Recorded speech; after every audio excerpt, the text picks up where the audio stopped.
से करेंगे। Okay, so guys let's get started. सबसे पहले मैं आप लोगों को कुछ करवाऊंगी। हाय रेहाना, कुछ बेसिक रूल्स जो है हम लोग अपने इंटीग्रेशन के करेंगे, फिर उसके बाद मैं आप लोगों को यहाँ पे अपने क्वेश्चंस वगैरह जो है वो सॉल्व करवाऊंगी। ठीक है, थोड़ा सा जूम कर देती हूँ। देखिए, इंटीग्रेशन का सबसे पहला रूल है, क्या है, अगर आप लोगों को जीरो का इंटीग्रेशन करना है, क्या करना है जी आपको, अगर ज़ीरो का इंटीग्रेशन करना है तो ज़ीरो का इंटीग्रेशन आप लोगों का किसके इक्वल होता है जी, यहाँ पे ये सी के इक्वल, यानी कि एक कांस्टेंट के इक्वल जो है आप लोगों को यहाँ पे ये देखने के लिए यहाँ पे ये मिलेगा। राइट, कोई भी सी जो है, कोई भी कांस्टेंट जो है वो हो सकता है, चाहे वो 5 हो चाहे 6 हो, कुछ भी आप इसे रख सकते हैं, कोई प्रॉब्लम नहीं है। जैसे यहाँ पे इन्होंने जीरो डी एक्स का इंटीग्रेशन कर रखा है, तो जीरो डी एक्स का इंटीग्रेशन किसके इक्वल है, hi Arvind Rajput, zero d x का आपका इंटीग्रेशन जो है यहाँ पे 6 के इक्वल रखा हुआ है। ठीक है, अभी आप यहाँ पे 9 भी कर सकते हो, 10 भी कर सकते हो, the purpose of this thing कि बस कांस्टेंट होना चाहिए। ठीक है, तो गाइस ये पहला रूल था, साथ में आपको डिफ्रेंसिएशन भी बताते चलते जाती हूँ। देखिए, जब कांस्टेंट का डिफ्रेंसिएशन करते हो तो कांस्टेंट का डिफ्रेंसिएशन क्या होता है, जीरो होता है। ठीक है, अब इंटीग्रेशन का मतलब क्या है, इंटीग्रेशन का मतलब होता है आप लोगों का कुछ ज़्यादा ही विड्थ ऑफ लाइन जो है वो थोड़ा सा कम करते हैं हम लोग। हाँ जी, तो इसका मतलब होता है एंटी डेरिवेटिव। एंटी डेरिवेटिव मतलब डिफ्रेंसिएशन का उल्टा करना है आपने। ठीक है, तो जब कांस्टेंट का डिफ्रेंसिएशन आप लोग करते थे, कांस्टेंट का डिफ्रेंसिएशन क्या होता था, जीरो। ऐसे ही जब आप लोग जीरो का इंटीग्रेशन करेंगे तो जीरो का इंटीग्रेशन क्या हो जाएगा, कांस्टेंट। तो यहाँ पे देख लीजिए, एग्जाम्पल आपको दोनों दे रखे हैं। 6 का डिफ्रेंसिएशन करोगे तो जीरो, जीरो का इंटीग्रेशन करोगे तो 6। ठीक है, okay, so guys next we have जो हमारा अगला रूल है। देखिए, जिस तरीके से अगर आपको के एक्स का डिफ्रेंसिएशन करना होता है तो आप लोग क्या करते थे, के तो वैसे का वैसे ही रहेगा, और एक्स का डेरिवेटिव एक्स के रिस्पेक्ट में कितना होता है, 1 होता है। ठीक है, एक्स का डेरिवेटिव एक्स के रिस्पेक्ट में कितना होता है, 1 होता है, तो आप लोगों का ये के आ जाता था। अब सोचिए आप लोगों को यहाँ पे क्या करना है, यहाँ पे आप लोगों को अगर मतलब किसी के साथ देखिए कुछ ना हो तो आप लोगों को पता ही है, हेलो रवि कुमारी 1 तो होता ही है, समझ लो आपको 1 के का इंटीग्रेशन करना है, तो 1 तो अपनी जगह पे ही रहेगा, और इस के साथ आप लोग क्या कर दोगे, इस के साथ आप लोग यहाँ पे x जोड़ दोगे, तो ये के एक्स प्लस सी हो जाएगा। अच्छा, अभी हम लोग यहाँ पे c क्यों कर रहे हैं, यानी कि कांस्टेंट क्यों ऐड कर रहे हैं, क्योंकि अभी आप जितना सारा पढ़ रहे हो ये है आप लोगों का इनडेफिनिट इंटीग्रेशन। जो अभी आगे हमारी स्लाइड्स आएगी उसमें आप लोग डेफिनेट इंटीग्रेशन भी आप लोग पढ़ेंगे। अभी आप लोग कौन से वाला पढ़ रहे हैं, अभी आप लोग सारा का सारा जो है क्या है पढ़ रहे हैं, क्या पढ़ रहे हैं जी आप लोगों का, हियर वी हैव, अभी आप इनडेफिनिट इंटीग्रेशन पढ़ रहे हैं। ठीक है, तो गाइस जैसे मैंने आप लोगों को रूल बताया, अभी इसका एग्जांपल देख लो।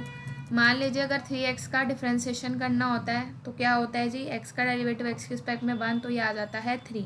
लेकिन वहीं अगर मैं इसका उल्टा करूँगी, मुझे खाली 3 का यानी कि कांस्टेंट का इंटीग्रेशन करना है, तो कांस्टेंट के इंटीग्रेशन के लिए साथ में मुझे क्या लगा देना है, साथ में मुझे बस इसके एक x लगा देना है, तो ये आप लोगों का 3x प्लस सी हो जाएगा। और यहाँ पे यार सी ऐड करने का सिर्फ इतना सा ही मतलब है, क्या मतलब है, क्योंकि आपका ये इंडेफिनिट इंटीग्रेशन है। ओके, उसके बाद next we have power rule, आपको ये सारी मैं बाद में बताऊंगी। ओके, अच्छा एक देखिए छोटा सा रूल, आप यहाँ पे ये आपको आता ही है, फिर भी एक बार मैं बता देती हूँ। हाँ जी, तो यहाँ पे इसके अंदर क्या होता है जी, इसके अंदर यहाँ पे आपको ये वाली चीज़ देखने के लिए मिलेगी। देखो मान लो जैसे दो चीज़ें हैं, ठीक है, दो फंक्शन है, एक एफ एक्स है, एक जी एक्स है, बीच में प्लस है या माइनस है, तो आप क्या कर सकते हो, आप एफ एक्स का डिफ्रेंसिएशन अलग ले सकते हो, प्लस करके जी एक्स का डिफ्रेंसिएशन अलग। ठीक है, ऐसे ही माइनस हो तो माइनस लगा देना, हेलो बसंती। ठीक है, इसी तरीके से यहाँ पे आपने क्या करना है, यहाँ पे आप एफ एक्स का इंटीग्रेशन जो है अलग कर सकते हो, प्लस हो तो प्लस लगा देना, माइनस हो तो माइनस लगा देना, और जी एक्स का इंटीग्रेशन अलग चला जाएगा। मतलब जब पूरी इक्वेशन होती है, देखो मान लो जैसे मुझे यहाँ पे 4 प्लस 3 का इंटीग्रेशन करना है, तो मैं 4 का अलग कर सकती हूँ, 3 का मैं अलग कर सकती हूँ। 4 का करूँगी तो 4x, 3 का करूँगी तो 3x। ठीक है, ये भी एक तरीके का रूल होता है। ऐसे ही आप डिफ्रेंसिएशन में भी अप्लाई कर सकते हो, 4x का अलग करोगे तो 4, gx का अलग करोगे तो 3, 4 प्लस 3 कितना हो जाता है, 4 प्लस 3 जो है आप लोगों का हो जाता है, that is going to be 7। Okay, so guys अगले वाला है आप लोगों का पावर रूल और चैन रूल, जो कि बहुत ही इंपॉर्टेंट है, चाहे आपका डिफ्रेंसिएशन हो चाहे हो इंटीग्रेशन। तो गाइस डिफरेंशिएशन के टाइम पे हमने क्या यूज़ किया था, हमने यूज़ किया था अगर x की पावर n होती है तो आप लोगों का यहाँ पे क्या होगा, n आगे आ जाएगा और x की पावर यहाँ पे n-1 एक कम हो जाती है। ठीक है, इस तरीके से आप लोग इसे निकालते हैं। अच्छा ठीक इसी तरीके से ये रूल इंटीग्रेशन में कैसे काम करता है। इंटीग्रेशन में आपने x की पावर में जो है क्या करना है, यहाँ पे आप माइनस नहीं करते, यहाँ पे आप लोग क्या करते हो, यहाँ पे आप लोग n+1 कर देते हो, ऊपर भी और नीचे भी आपने यहाँ पे सेम चीज़ लेके चलनी है, x⁻n+1 हेलो आयुषी, और डिवाइड बाय n+1 वो आपका नीचे भी आ जाता है। ठीक है, यहाँ पे देखो, अगर देखो मैं डिफ्रेंसिएशन में लगाती है रूल, जैसे x³ है, ठीक है, तो देखो यहाँ पे आपको लाइव एग्जांपल दे रखे हैं कि एंटी डेरिवेटिव क्यों बोलते हैं आप लोग इंटीग्रेशन का। देखो जैसे x³ का मैंने किया तो ये डिफ्रेंसिएशन करके 3x² बचेगा। अब आप ज़रा इस 3 से 3x² का करके देखो इंटीग्रेशन, तो 3 बाहर आ जाएगा, x² में आप ये रूल लगाओगे x³/3, 3 से 3 कट गया और यहाँ पे आप लोगों का कितना आ गया, अगेन x³ आ गया। तो ये जो है सारा ये उल्टा पुल्टा प्रोसेस है, समझ रहे हो। पहले मैंने यहाँ पे x³ का मैंने डिफ्रेंसिएशन किया, जो मेरा डिफ्रेंसिएशन आया उसका ही मैंने इंटीग्रेशन कर दिया। तो आप देखेंगे integration is nothing but it is the anti derivative और it is the opposite of your differentiation. यहाँ भी देखो मैंने 4x + 3x का पहले मैंने डिफ्रेंसिएशन किया, 7 आ रहा था, ठीक है, फिर 7 का ही हमने इंटीग्रेशन कर दिया तो फिर से 4x + 3x आ गया। सारे एग्जाम्पल्स आप लोग देख सकते हैं, इसीलिए आपको दे रखे हैं। 4 का जो है हम 4x का हमने डिफ्रेंसिएशन किया, 4 आया, 4 का इंटीग्रेशन करोगे तो फिर से 4x आ जाएगा। ठीक है, हेलो मिष्टी गुप्ता। अच्छा फिर उसके बाद देखो 3x का डेरिवेटिव किया तो 3 आ गया, फिर 3 का इंटीग्रेशन किया तो दोबारा 3x आ गया। तो इस तरीके से आप लोगों का यार पूरा प्रोसेस चलता है and integration is your, we can say this is our anti derivative. ठीक है, इस तरीके से आपका रहता है। अच्छा यहाँ पे कांस्टेंट को लिखने का तरीका देखो किस तरीके से जो है क्या है रहता है, किस तरीके से आप इसे कर सकते हैं। मान लीजिए आपका खाली सिंपल एक्स दे रखा है, ठीक है, तो सिंपल एक्स में भी आप पावर रूल अप्लाई करोगे, चैन रूल अप्लाई करोगे। कैसे यार, सिंपल एक्स का मतलब ये है कि आपको एक्स की पावर 1 जो है दे रखी है। अब मुझे अगर इसका इंटीग्रेशन करना है तो मैं कैसे करूँगी। देखिए आप लोगों को बताया गया है अगर x की पावर n है और आपको उसका इंटीग्रेशन करना है तो x की power n divided by n+1। इस तरीके से आप लोग यहाँ पे क्या कर सकते हो, इस तरीके से आप लोग यहाँ पे इस चीज़ को कर सकते हो। तो ये हो जाएगा 1 तो मेरे पास ऑलरेडी है ही है, ठीक है। अच्छा साथ में मुझे n+1 करना था, यानी कि 1+1। नीचे भी आप सेम चीज़ वही 2 कर दोगे तो x² डिवाइड बाय 2। ये तरीका है जी आप लोगों का इंटीग्रेशन करने का, राइट। सो आई होप आपको ये समझ आ गया होगा। इसके अंदर आगे मैं आप लोगों को और भी चीज़ें दिखाती हूँ। सबसे इम्पॉर्टेंट अगर मैं रूल की बात करूँ तो इसके अंदर एक ये जो पावर रूल है, चैन रूल है, it is very very very important. ठीक है, तो गाइस थोड़ा सा जूम हटा देते हैं ताकि आप लोगों को देखने में आसानी हो। देखो यहाँ पे क्वेश्चन दे रखा है, मतलब इसको अप्लाई करना सिखाया है। अगर x की पावर n होती है तो आप उसके साथ कैसे खेलेंगे, आप लोग उसको इस तरीके से प्ले करते हैं कि x की पावर n+1 डिवाइड में आप नीचे में भी क्या ले लेते हो, नीचे में भी आप n+1 ही आपने यहाँ पे लेना होता है। ठीक है, अच्छा ठीक इसी तरीके से अगर मेरे पास x की पावर 5 है और मुझे इसका इंटीग्रेशन करना है तो मैं कैसे करूँगी। यहाँ पे मैं x⁻5 + 1 विच इज़ 6 और डिवाइडेड बाय 6 + c। कांस्टेंट तो हमने ऐड करना ही करना है क्योंकि अभी हम लोग जितना हमने स्टडी किया है ये सारा का सारा आप लोगों का क्या है, ये सारा का सारा आप लोगों का इनडेफिनिट इंटीग्रेशन जो है आपको ये देखने के लिए मिलता है, right. So I hope guys आपको ये, अभी सिर्फ हम लोग रूल्स पढ़ रहे हैं, क्वेश्चन मैं आपको आगे करवाऊंगी। ठीक है, ये आपने कर लिया 0 का यहाँ पे कांस्टेंट, ठीक है, 1 का करोगे तो 1 का x होता है। अच्छा थोड़ा सा एक्सपोनेंट के बारे में डिस्कस कर लेते हैं। देखिए आपको याद होगा डेरिवेटिव में अगर मुझे e⁻x का डिफ्रेंसिएशन करना है तो वो क्या होता था, वो होता था, हेलो वनीता थैंक यू, तो आपका e⁻x और आप इसे मल्टीप्लाई करते थे x का डिफ्रेंसिएशन x के रिस्पेक्ट में विच इज़ इक्वल टू 1, तो e⁻x ही आ जाता था। ठीक है, अब इंटीग्रेशन में क्या फ़र्क है यार, इंटीग्रेशन में पहले तो आप फंक्शन एज इट इज़ लिख दो, ठीक है, जैसे वो आपका है। डिफ्रेंसिएशन में आप मल्टीप्लाई करते थे, यहाँ पे आप क्या करोगे, यहाँ पे आप इसे डिवाइड करोगे। तो रहेगा तो e की पावर x ही रहेगा, सेम रहेगा, कोई फ़र्क नहीं आएगा। बस फ़र्क तब आएगा अगर यहाँ पे पावर होती, मान लो ये e की पावर 3x होती, तो आप इसका इंटीग्रेशन कैसे करोगे?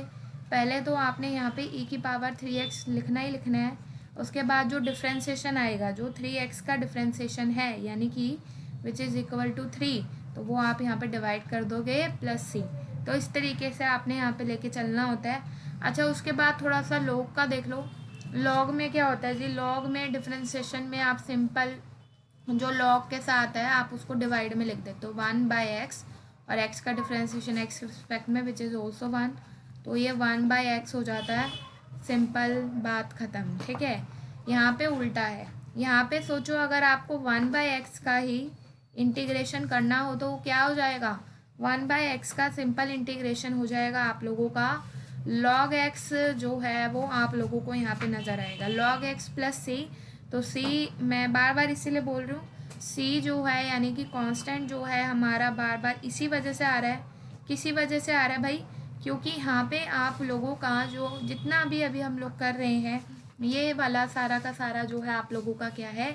ये सारा का सारा आप लोगों का इनडेफिनेट इंटीग्रेशन है। ठीक है, डेफिनेट अभी आप लोगों ने पढ़ना है। ये जितने भी रूल्स आप लोगों ने स्टडी करे हैं, ये जितना भी आप लोगों ने किया है, this all stuff related to your indefinite integration, right?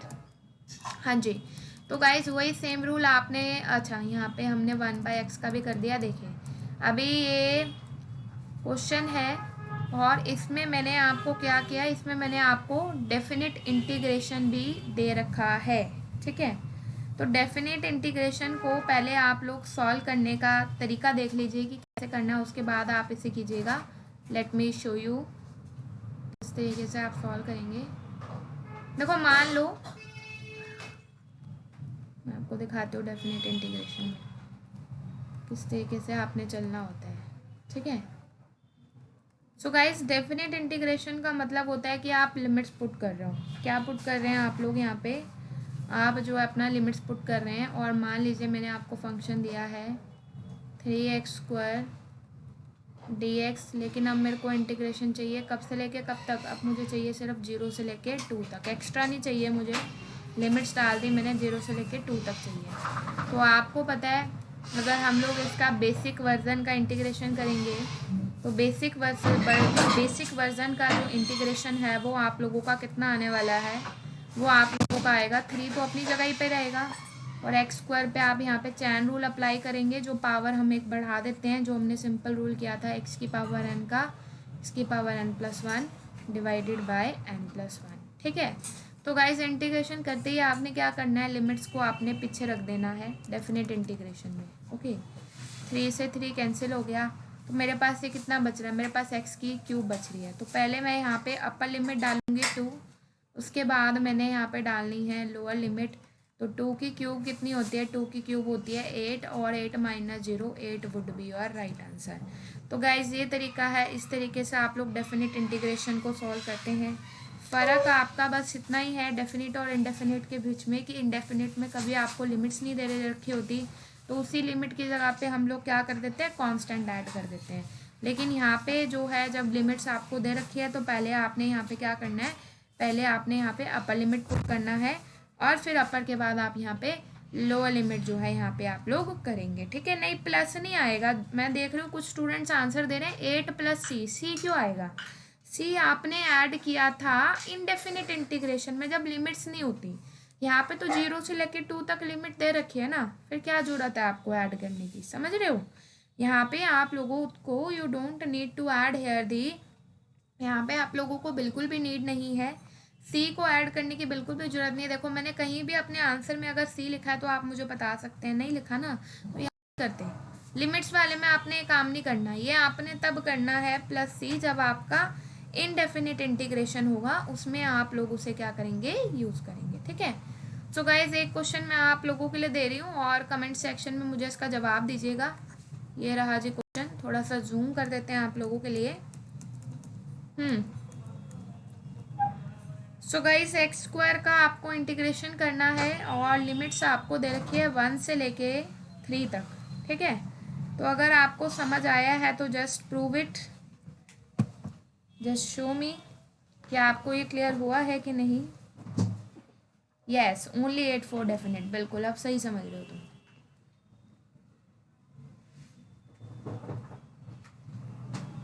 कीजिए ज़रा इसके आंसर को फटाफट से। I am waiting in the comment section.